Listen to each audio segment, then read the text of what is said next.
chaîne. Je vous retrouve pour cette vidéo pour les 6e sur le thème 1 chapitre 1 pour le grand 3 avec l'activité 4. Une petite vidéo de cours où il vous faudra avec vous votre cahier, une feuille blanche, un crayon à papier et une règle. C'est parti!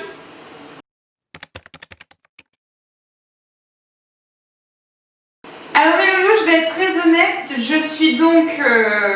on est mercredi début d'après-midi et je ne sais pas si vous aussi vous avez des soucis, mais je n'arrive pas à me connecter sur Pronote, donc dès que je pourrai, je mettrai tout ce que je peux sur Pronote, mais là j'avoue que je suis un petit peu bloquée, Pronote ne fonctionne pas et je sais que c'est le cas pour beaucoup des profs du collège, donc peut-être que vous aussi vous avez des problèmes de connexion mercredi après-midi, enfin aujourd'hui après-midi. Voilà, dès que je pourrai, je me connecterai sur Pronote pour pouvoir récupérer votre travail et répondre à vos questions, parce que je sais, j'ai vu ce matin qu'il y en avait beaucoup, mais je voulais filmer absolument une de ma première vidéo, donc j'y ai pas répondu. Pour le coup, je regrette un petit peu, parce que là, je peux plus vous répondre, donc je suis vraiment désolée. Je me connecte dès que je peux. N'hésitez pas du coup à, même sans regarder sur Pronote, regarder sur le Padlet, parce que même si je ne publie pas sur Pronote, je mets dans la journée pas mal de choses sur le Padlet, donc n'hésitez pas à aller voir le Padlet, même si Pronote ne fonctionne pas comme aujourd'hui. Voilà, au cas où si ça recommence, n'hésitez pas à aller voir sur le Padlet. Alors on y va. Donc, à la suite de votre cahier, je vous laisse à la suite, donc pas besoin de changer de page, etc. À la suite de votre cahier, vous avez remarqué que j'ai repris les mêmes petits symboles que je prends d'habitude, donc n'hésitez pas à... Voilà, on garde nos habitudes, on garde le stylo rouge, le stylo 4 couleurs, le stylo rouge, le stylo vert, un stylo bleu ou noir, comme vous voulez, crayon à papier, de quoi souligner avec une règle. Mais comme on a l'habitude de faire si on serait dans la classe, d'accord? Donc vraiment, comme d'habitude. On écrit en rouge, grand 3, le point commun entre tous les êtres vivants. Et du coup, en introduction de ce grand 3, je vous laisse écrire à la suite. Être vivant, ça veut dire naître, se nourrir, grandir, se reproduire. Mais du coup... ça peut aussi vouloir dire autre chose avec un point commun de tous ces êtres vivants. Être composé de quoi, par exemple? Nous allons voir de quoi les êtres vivants sont composés aujourd'hui, de quoi ils sont faits, quelle est cette matière, matière première, si on peut dire, du vivant. Et nous allons aujourd'hui réaliser un dessin d'observation.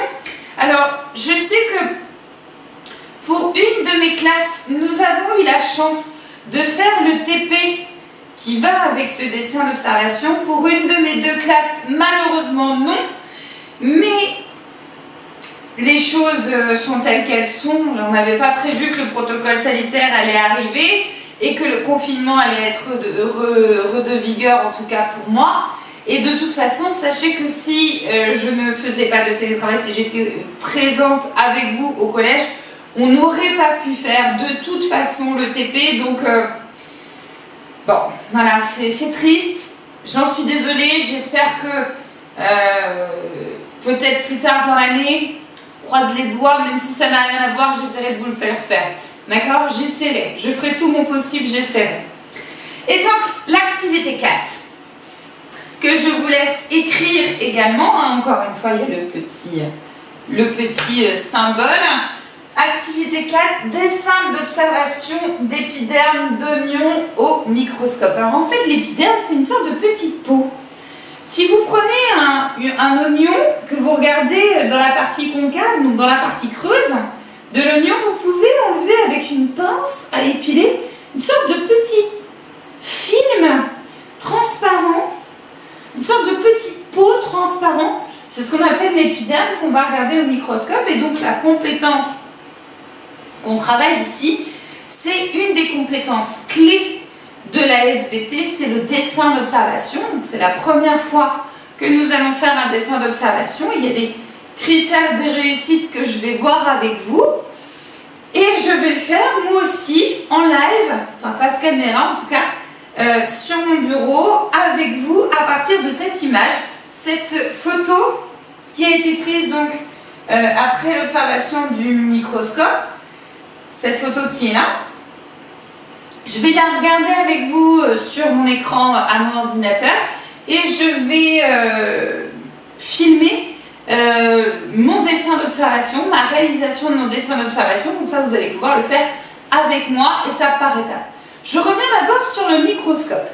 Microscope, outil par excellence pour pouvoir zoomer d'une certaine manière un élément qu'on veut voir qui ne peut pas être visible à l'œil nu. Microscopique veut dire invisible à l'œil nu et donc un microscope va être un outil qui nous permettra de voir au-delà de ce qui est visible à l'œil nu. Zoomer d'une certaine manière pour pouvoir mieux voir. Je vous ai projeté ici les différents mots vocabulaires du microscope, on aura l'occasion d'y revenir. J'avoue que c'est un petit peu frustrant et abstrait parce que vous ne l'avez pas en face de vous, vous ne l'avez pas avec vous dans les mains face à vous, donc on aura l'occasion d'y revenir le jour où en vrai on fera une observation microscopique.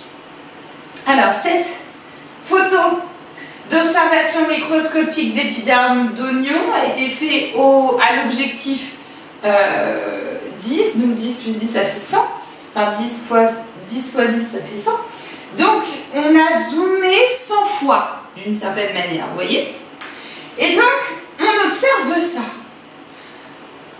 Alors on est bien d'accord que c'était pas la couleur de l'oignon, l'oignon il n'est pas bleu-violet, on a rajouté ce qu'on appelle du bleu de méthyle, un colorant qui nous permet de voir plus facilement ce qui initialement était transparent. Donc on se retrouve à mon bureau pour que je vous montre comment on fait. Venez. Coucou. Alors on se retrouve à mon bureau, j'espère que vous verrez bien ce que je suis en train de faire. Je suis avec mon écran d'ordinateur, avec la même image que je vous ai projetée tout à l'heure. Et donc j'ai une feuille blanche, enfin, je dirais même que moi j'aime bien en avoir plusieurs, j'aime bien avoir un petit tas comme ça, je trouve que c'est plus agréable pour écrire. J'ai plusieurs crayons à papier au cas où que ma mine se casse. J'ai un crayon bien sûr, une gomme, de quoi tailler mon crayon si jamais j'ai besoin et une règle. Alors, on va commencer par soit prendre notre feuille en format portrait, soit le prendre en format paysage. C'est comme vous voulez, c'est vraiment comme vous voulez. Voilà. J'ai bien envie de faire un gros dessin pour que vous puissiez bien voir comment je fais. Donc,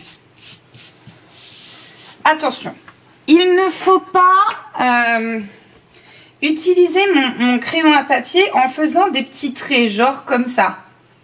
Il faudra toujours que mon dessin que je vais réaliser soit en trait continu. Ça, c'est très important. Si vous faites des petits bidules là comme ça, ça ne sera pas du tout ce qu'il faut faire pour le dessin d'observation. Donc, soyez vigilants à ça. Alors, je commence déjà à faire des gribouillis. On n'a pas fini. Je retourne ma feuille pour pouvoir de nouveau avoir ma feuille blanche. Alors, je vais donc dessiner ce que je vois. Donc, une sorte de pseudo-quadrillage. Hein. C'est une forme un peu rectangulaire. Je ne sais pas trop comment je pourrais décrire cette forme, mais un peu, vous voyez, un peu rectangulaire. Je dessine vraiment ce que je vois. Hein.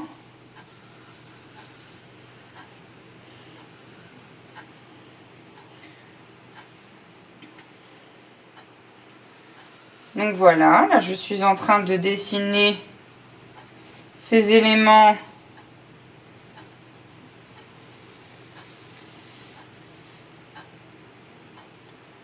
ici.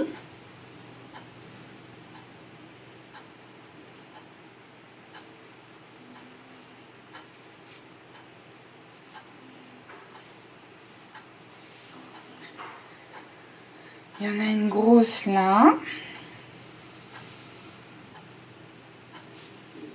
Je vais en faire encore une à peu près par là.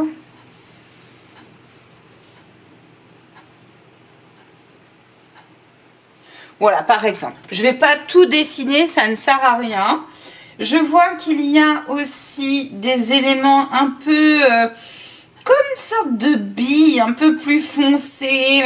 C'est pas vraiment rond, c'est une forme un peu ouais, une sorte de bille un peu foncée. Donc je suis en train de faire ça dans chacune de mes sortes de quadrillages là. Donc j'essaye de les dessiner là où c'est présent sur ma photo.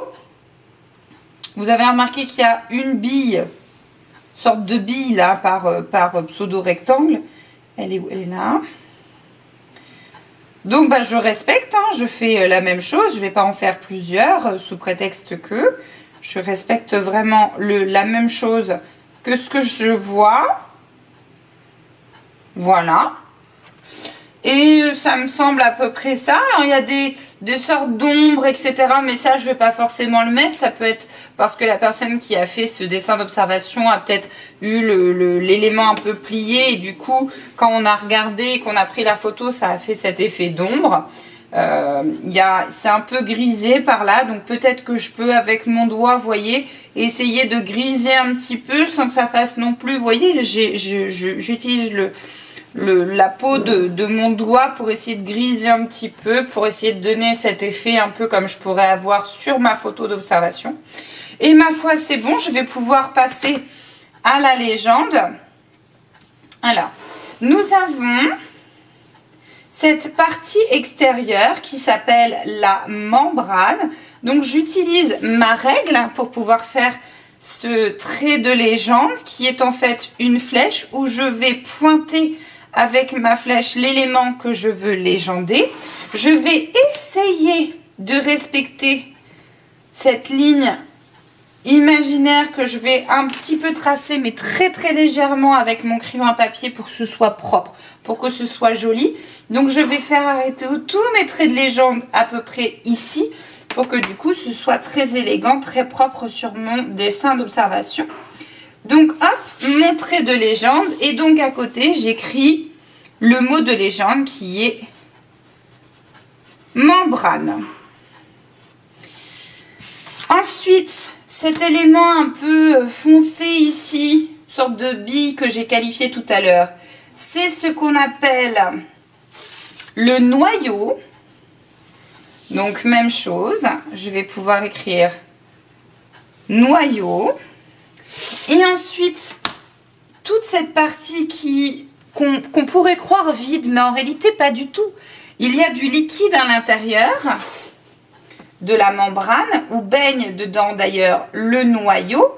Ça s'appelle du coup le cytoplasme.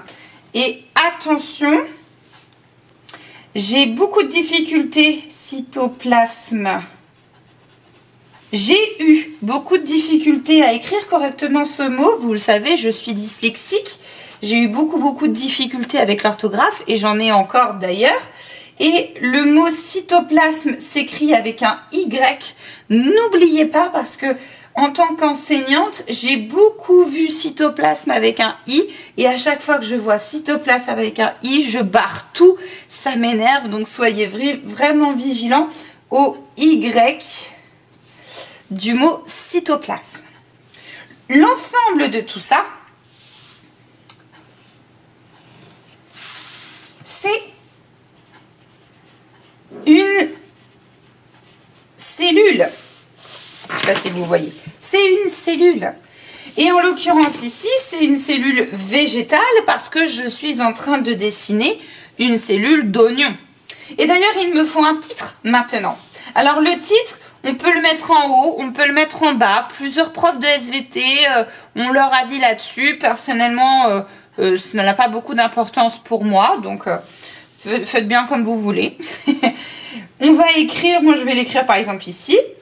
Et il faut toujours un titre complet. Si par exemple c'est un schéma, il faut que vous écriviez schéma de blablabli blablu. Si vous faites un tableau, il faut écrire tableau de blablabli blabla.